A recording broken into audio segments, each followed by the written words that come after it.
Hello students, देखिए students, हम पिछले वीडियो में डिस्कस कर रहे थे कारनॉट इंजन एंड कारनॉट साइकिल के बारे में। पिछले वीडियो में हमने जाना था कि कारनॉट इंजन क्या होता है, उसकी कंस्ट्रक्शन क्या होती है और कारनॉट इंजन की जो वर्किंग है वो कारनॉट साइकिल पर बेस्ड होती है। और कारनॉट साइकिल में 4 प्रोसेसेस इन्वॉल्व होती हैं और कारनॉट साइकिल की 2 प्रोसेसेस जो हैं वो पार्ट 1 वाले वीडियो में हम स्टडी कर चुके हैं, जिसमें हमने डिस्कस की थी 2 प्रोसेसेस कौन कौन सी थी, वो isothermal expansion and adiabatic expansion.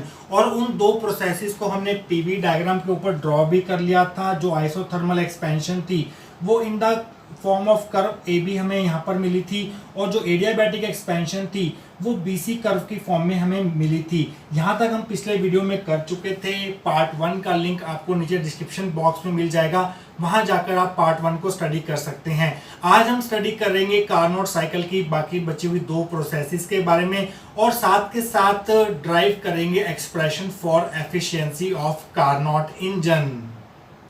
तो चलिए स्टूडेंट डिस्कस करते हैं third process involve in Carnot cycle. देखिए स्टूडेंट, थर्ड प्रोसेस जो होती है वो होती है आइसोथर्मल कंप्रेशन। अब हम क्या करेंगे, जो हमारा सिलेंडर था जिसको पहले हमने एडियाबैटिक एक्सपेंशन के दौरान इंसुलेटिंग स्टैंड पर रखा था, अब हम क्या करेंगे, उस सिलेंडर को उठा के सिंक पर रख देंगे, जो कि एक हीट रिजर्वायर है जिसको एक फिक्स्ड लोअर टेम्परेचर T2 पर मेंटेन किया हुआ है। और स्टूडेंट, सिलेंडर को हमने सिंक के ऊपर रख दिया और यहाँ पर पिस्टन के ऊपर प्रेशर अप्लाई करेंगे। प्रेशर जो है इंक्रीज किया जाएगा। पहले प्रेशर P3 तक हो गया था, अब प्रेशर को इंक्रीज करके P3 से P4 किया जाएगा। जब इस पिस्टन के ऊपर प्रेशर इंक्रीज होगा तो नेचुरल है कि ये पिस्टन जो है वो नीचे की तरफ आएगा। जो हमारा वर्किंग सब्सटेंस था यहाँ पर इन the form of perfect gas, वो गैस जो है वो कंप्रेस होगी, और इस कंप्रेशन को बोला जाता है आइसोथर्मल कंप्रेशन, क्योंकि यहाँ पर जो गैस की कंप्रेशन होगी वो कांस्टेंट टेम्परेचर T2 पर होगी, जो कि टेम्परेचर ऑफ द सिंक है। इस केस में क्योंकि वर्क डन जो है वो सिस्टम पर किया जा रहा है, work done on the system हो रहा है, इसलिए जो हीट रिजेक्ट होगी from working substance to sink वो होगी Q2। और Q2 किसके बराबर होगी, जितना हम वर्क डन करेंगे गैस के ऊपर उस वर्क के बराबर होगी हमारी हीट Q2। और Q2 का एक्सप्रेशन क्या होगा वो भी हम लिखेंगे। तो चलिए स्टूडेंट देखते हैं कि आप थर्ड प्रोसेस की थ्योरी में क्या लिख के आएंगे।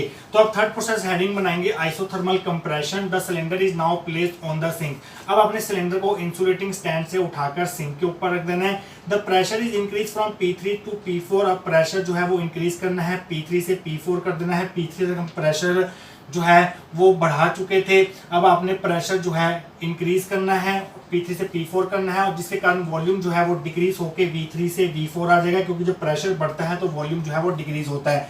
The work is done on the gas and the process of compression takes place under isothermal conditions at constant temperature T2। यहाँ पर गैस पर वर्क किया जा रहा है, work done on the gas हो रहा है, work done on the system हो रहा है, और ये जो कंप्रेशन होगी गैस की वो आइसोथर्मल कंडीशंस में होगी, मींस कांस्टेंट टेम्परेचर पर होगी, और वो कांस्टेंट टेम्परेचर होगा T2, जो कि टेम्परेचर है सिंक का। On PV diagram this process is represented by isotherm CD। PV diagram के ऊपर इस आइसोथर्मल कंप्रेशन को हम कैसे ट्रेस करेंगे, आइए वो देखते हैं। आइसोथर्मल कंप्रेशन को जब हम पीवी डायग्राम के ऊपर ट्रेस करेंगे तो आपको इस कर्व की फॉर्म में आपको वो ट्रेस मिलेगा, और इस कर्व को बोला जाता है आइसोथर्म। ये भी आइसोथर्म था, ये भी आइसोथर्म था, ये कांस्टेंट टेम्परेचर पर हो रहा है, T2 पर हो रहा है, और इस पॉइंट को कोऑर्डिनेट्स हम दे देते हैं D, और इस पॉइंट के कोऑर्डिनेट्स होंगे प्रेशर P3 से P4 हो गया, और वॉल्यूम V3 से V4 हो गया, और टेम्परेचर T2 था और T2 ही रहेगा, क्योंकि ये जो कंप्रेशन होगी वो कांस्टेंट टेम्परेचर पर होगी। तो स्टूडेंट्स आइए देखते हैं आगे। Let Q2 be the amount of heat rejected to the sink. हम मान लेते हैं कि Q2 जो अमाउंट ऑफ हीट है वो सिंक में रिजेक्ट की है इस सिस्टम ने, और वो Q2 किसके बराबर होगी, जितना वर्क डन होगा सिस्टम पर उसके बराबर होगी, और वर्क डन हम मान लेते हैं W2 हुआ है। यहाँ पर देखिए स्टूडेंट, जो कारनॉट साइकिल का फर्स्ट प्रोसेस था जो था आइसोथर्मल एक्सपेंशन, उसमें वर्क डन हमने W1 लिया था, और जो दूसरा प्रोसेस था एडियाबैटिक एक्सपेंशन, उसमें हमने वर्क डन W2 लिया था। और जो आइसोथर्मल कंप्रेशन जो कि थर्ड प्रोसेस है कारनॉट साइकिल का, तो यहाँ पर हमें वर्क डन जो है वो W3 लेना पड़ेगा, और W3 की वैल्यू होगी RT2 log base E V4/V3। क्योंकि यहाँ पर कंप्रेशन हो रहा है, कंप्रेशन में वर्क डन जो है वो नेगेटिव होता है, तो यहाँ पर हमें माइनस का साइन लेके आना है। वो हम कैसे ला सकते हैं, हम V4/V3 को कैसे लिख सकते हैं, V4/V3 can be written as V3/V4 raise to power -1। तो इस प्रकार से हम लिख सकते हैं V4/V3 को ऊपर -1 साइन लगा के V3/V4 के। तो स्टूडेंट्स ये -1 साइन जो है लॉ की प्रॉपर्टी होती है वो आगे आ जाता है। log m की पावर n जो होता है वो n log m होता है, तो ये -1 जो है वो आगे आ जाएगा। तो यहाँ पर वर्क डन जो है वो नेगेटिव हो जाएगा, जो कि शो करेगा कि यहाँ पर गैस का कंप्रेशन हो रहा है अंडर आइसोथर्मल कंडीशंस। तो स्टूडेंट्स W3 की वैल्यू आ चुकी है हमारे पास -RT2 log base E V3/V4, ये होगी हमारी थर्ड इक्वेशन। तो स्टूडेंट्स इसके बाद हम डिस्कस करेंगे फोर्थ प्रोसेस इन्वॉल्व इन कार्नोट साइकिल नेक्स्ट सेक्शन के अंदर। आइए स्टूडेंट डिस्कस करते हैं फोर्थ प्रोसेस इन्वॉल्व इन कार्नोट साइकिल। फोर्थ प्रोसेस जो इन्वॉल्व होती है कार्नोट साइकिल में होती है एडियाबैटिक कंप्रेशन। देखिए स्टूडेंट्स, अब हम क्या करेंगे, सिलेंडर को सिंक से उठा के इंसुलेटिंग स्टैंड पर रख देंगे। पहले हमारा जो वॉल्यूम था वो P4 V4 और टेम्परेचर T2 तक हम पहुंच चुके थे। अब हम क्या करेंगे, पिस्टन के ऊपर और प्रेशर अप्लाई करेंगे, जिससे जो गैस है और कंप्रेस होगी, और मींस प्रेशर जो है हम बढ़ाएंगे। प्रेशर कहाँ से कहाँ तक बढ़ाना है आपने, प्रेशर पहले P4 तक कर दिया था आपने, अब प्रेशर को आपने P4 से कहाँ तक बढ़ाना है, P1 तक बढ़ाना है, जो हमारा इनिशियल प्रेशर था A पॉइंट के ऊपर। तो स्टूडेंट्स, जब आप प्रेशर P4 से P1 करेंगे तो वॉल्यूम जो है V4 से कितना हो जाएगा, V1 तक हो जाएगा। तो वॉल्यूम जो है वो डिक्रीज हो गई, V4 से V1 हो जाएगा, क्योंकि ये इंसुलेटिंग स्टैंड है, गैस कंप्रेस हो रही है। इसका जो टेम्परेचर है वो बढ़ेगा, क्योंकि जो हीट रिजेक्ट हो नहीं सकती इंसुलेटिंग स्टैंड में, क्योंकि इसका बेस जो है वो नॉन कंडक्टिंग हो गया है। तो स्टूडेंट, टेम्परेचर जो है वो राइज होगा, T2 से हो जाएगा T1, ताकि गैस जो है वो अपनी इनिशियल स्टेट पर पहुंच सके, और जिस स्टेट में उसके जो प्रेशर वॉल्यूम टेम्परेचर थे वो P1 V1 T1 थे। और इस प्रोसेस को हम पीवी डायग्राम के ऊपर रिप्रेजेंट कर सकते हैं बाय द कर्व DA। इस कर्व से रिप्रेजेंट कर सकते हैं, और गैस जो है फाइनली अपने इनिशियल स्टेट पे वापस पहुंच जाएगी एक कार्नोट साइकिल कंप्लीट करने के बाद। तो स्टूडेंट्स, आइए देखते हैं कि इसकी थ्योरी में आप क्या लिखेंगे। Now the cylinder is placed on the insulating stand and the pressure is increase from P4 to P1 so that volume is decrease from V4 to V1। अब आपने सिलेंडर को इंसुलेटिंग स्टैंड के ऊपर रख देना है, ताकि प्रेशर जो है वो P4 से P1 हो जाए। कितना प्रेशर डिक्रीज करना है आपको, P4 से P1 तक करना है। प्रेशर जब आप इंक्रीज करेंगे तो वॉल्यूम जो है फर्दर डिक्रीज होगा, अब वो V4 से हो जाएगा V1। The gas is compressed until the temperature rises to T1। Gas कब तक कंप्रेस होती रहेगी, जब तक उसका टेम्परेचर सोर्स के टेम्परेचर T1 के बराबर नहीं हो जाता।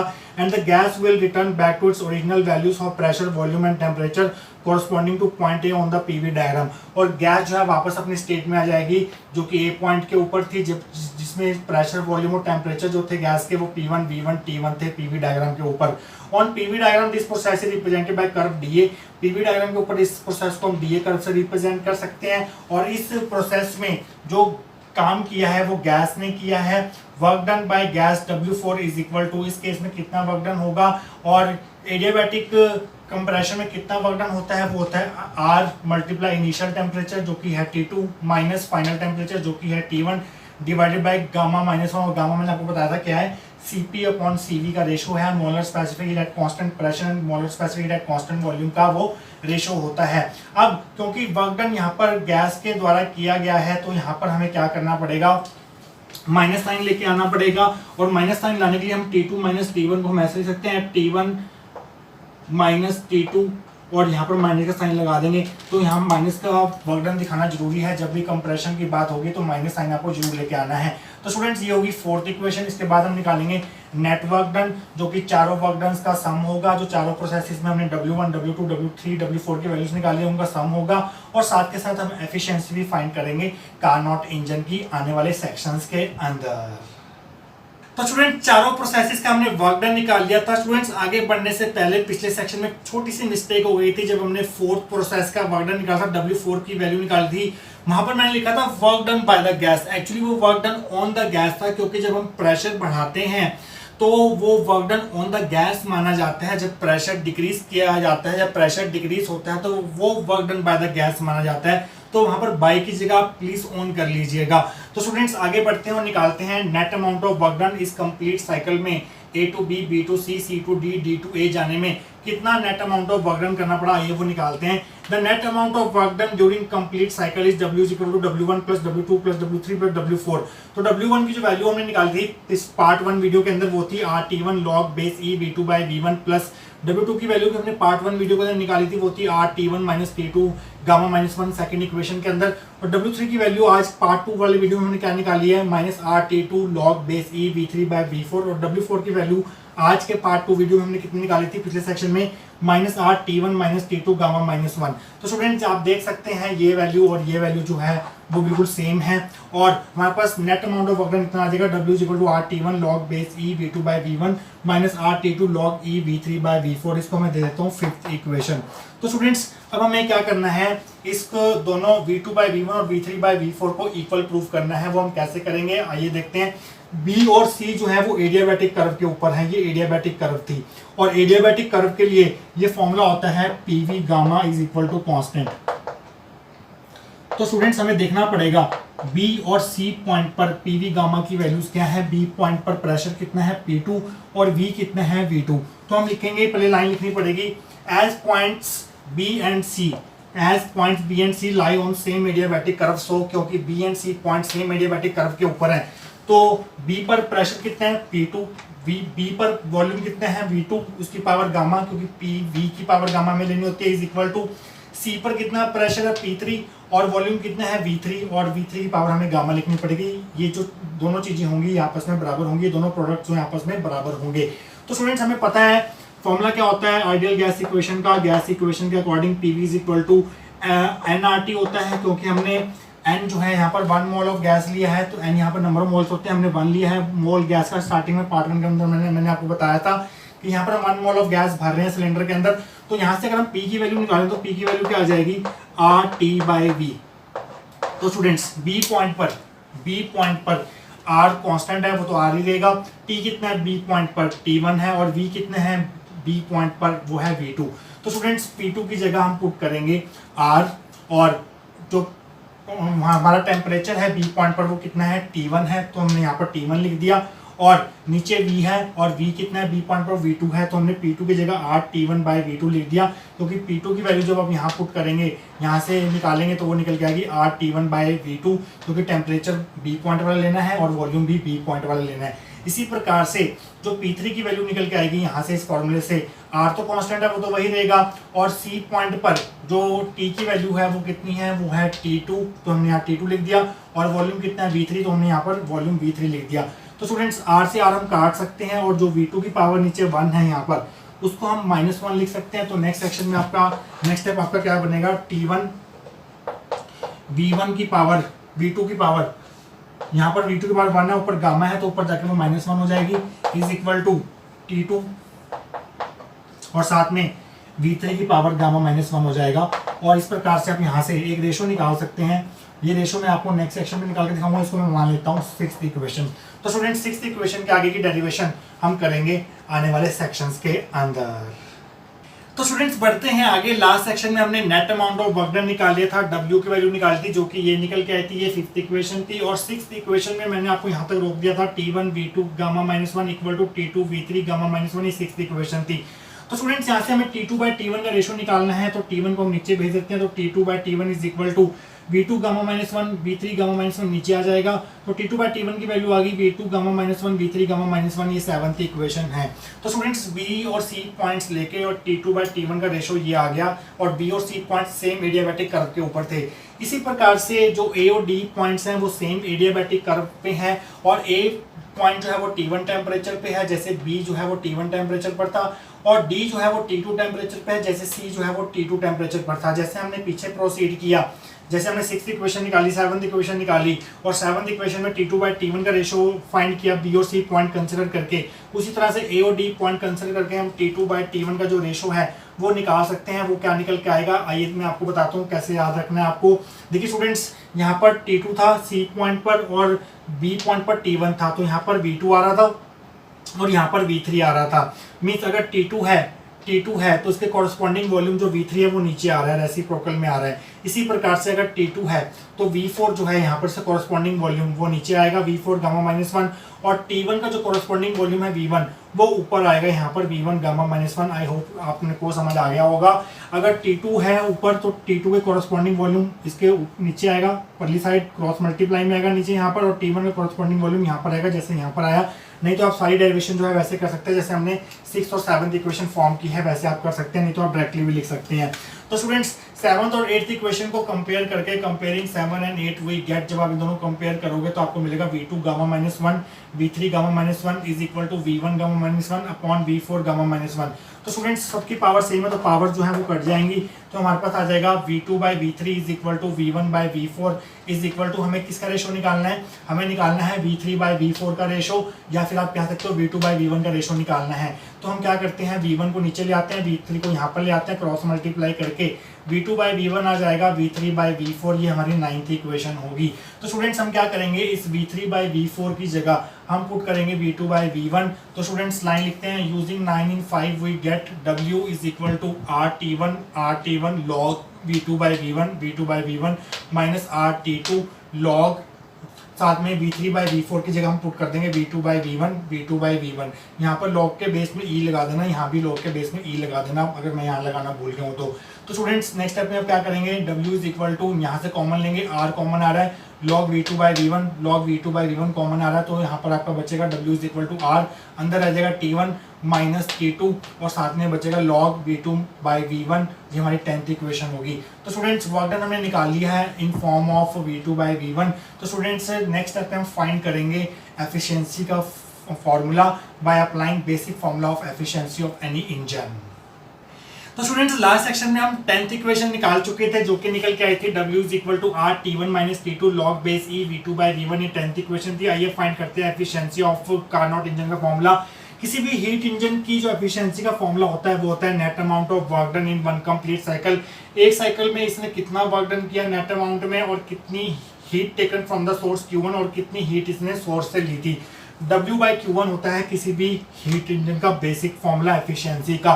सो eta will be equal to W की वैल्यू हम निकाल चुके हैं, net amount of work done निकाल चुके हैं कंप्लीट साइकिल में। 10th इक्वेशन में वो है R T1 minus T2 log base E V2 by V1, और हमने सोर्स जो हीट से जो हीट ली थी Q1, फर्स्ट इक्वेशन पार्ट 1 वाले वीडियो के अंदर Q1 किसके बराबर था, W1 के बराबर था, क्योंकि जितनी सोर्स से हीट ली जाती उतना ही वो वर्क डन कर रहा था ड्यूरिंग आइसोथर्मल एक्सपेंशन। तो Q1 जो था वो W1 के बराबर था, और W1 की वैल्यू आपको पता होगी कितनी है, फर्स्ट इक्वेशन में हमने निकाली थी वो थी R T1 log base E V2 by V1। तो स्टूडेंट जो टर्म्स कट रही हैं काट देंगे, R से R कट रहा है, लॉग वाली टर्म पूरी कैंसिल हो रही है, तो हमारे पास बचेगा T1 minus T2 by T1। तो eta will be equal to T1 by T1 करके 1 आ जाएगा minus T2 by T1। So students जो एफिशिएंसी होती है कार्नोट इंजन की वो होती है 1 माइनस T2 बाई T1। इस फॉर्मूले से क्या क्या कंक्लूजन निकल के आएंगे वो हम देखेंगे नेक्स्ट सेक्शन के अंदर, फिर आपका ये टॉपिक जो है वो कंप्लीट हो जाएगा। तो स्टूडेंट्स फाइनली हम आ चुके हैं last section of this topic में, जिसमें हम डिस्कस करेंगे conclusions that can be drawn from efficiency of Carnot engine expression. The expression for efficiency हम जो हमने निकाला पिछले सेक्शन में वो निकाला था 1 माइनस T2 बाई T1। तो आपको क्लियरली यहाँ से दिखाई दे रहा है जो एफिशिएंसी होती है कार्नोट इंजन की वो दो टर्म्स पे डिपेंड करती है, T2 पे T1 पे। T2 क्या है, टेम्परेचर ऑफ द सिंक है, T1 क्या है, टेम्परेचर ऑफ द सोर्स पे है। एफिशिएंसी जो है वर्किंग सब्सटेंस के नेचर पर डिपेंड नहीं करती, उससे इंडिपेंडेंट होती है। वर्किंग सब्सटेंस आप चाहे सॉलिड लें, लिक्विड लें, गैस लें, कोई सी प्रकार का लें, उस पर डिपेंड नहीं करेगी एफिशिएंसी, सिर्फ सोर्स और सिंक के टेम्परेचर पर डिपेंड करेगी। तो following conclusions can be drawn from above relation. इस रिलेशन से हम कौन कौन से कंक्लूजन ड्रॉ कर सकते हैं। First, the thermal efficiency of Carnot heat engine is independent of nature of working substance and only depends upon temperature of source and sink. जो थर्मल एफिशिएंसी होती है या सिंपली एफिशिएंसी जो होती है कार्नोट हीट इंजन की, वो working substance के नेचर पर डिपेंड नहीं करती, सिर्फ सोर्स और सिंक के टेम्परेचर पर डिपेंड करती है। Second, the efficiency eta is 1 और 100% only if T2 is equal to 0 Kelvin. Efficiency को आप 1 कैसे बना सकते हैं, अगर आप T2 को यहाँ पर 0 पुट कर दें तो 1 माइनस 0 पॉइंट समथिंग इज 1 आ जाएगा, और अगर आप परसेंटेज में कन्वर्ट करेंगे तो 100% बन जाएगा। तो एफिशिएंसी 100% कब होगी, जब T2 0 केल्विन पर होगा, और T2 क्या है, टेम्परेचर ऑफ द सिंक है, मतलब सिंक जो है वो 0 केल्विन पर होना चाहिए, बट 0 केल्विन तो हम अटेन ही नहीं कर सकते प्रैक्टिकली। इम्पॉसिबल है जीरो केल्विन को अटेन करना, मीन्स सिंक को हम जीरो केल्विन पर रख ही नहीं सकते। तो मीन्स किसी भी हीट इंजन की एफिशिएंसी जो है वो 100% हो ही नहीं सकती। कोई भी हीट इंजन जो है जितनी हीट वो एब्जॉर्ब करेगा उसका वो सारे के सारे वर्क में कन्वर्ट नहीं कर पाएगा। तो स्टूडेंट्स यही है इसकी हीट इंजन की एफिशिएंसी जो है वो 100% कभी भी नहीं हो सकती। तो स्टूडेंट्स ये थे कंक्लूजन। तो स्टूडेंट्स यहाँ पर हमारा कंप्लीट होता है Carnot engine, Carnot cycle and working, construction and efficiency of Carnot engine. तो स्टूडेंट्स आई होप आपको आज का टॉपिक जो है वो समझ आया होगा। मिलेंगे किसी और इंपॉर्टेंट टॉपिक ऑफ थर्मोडायनामिक्स के साथ। Till then thank you so much.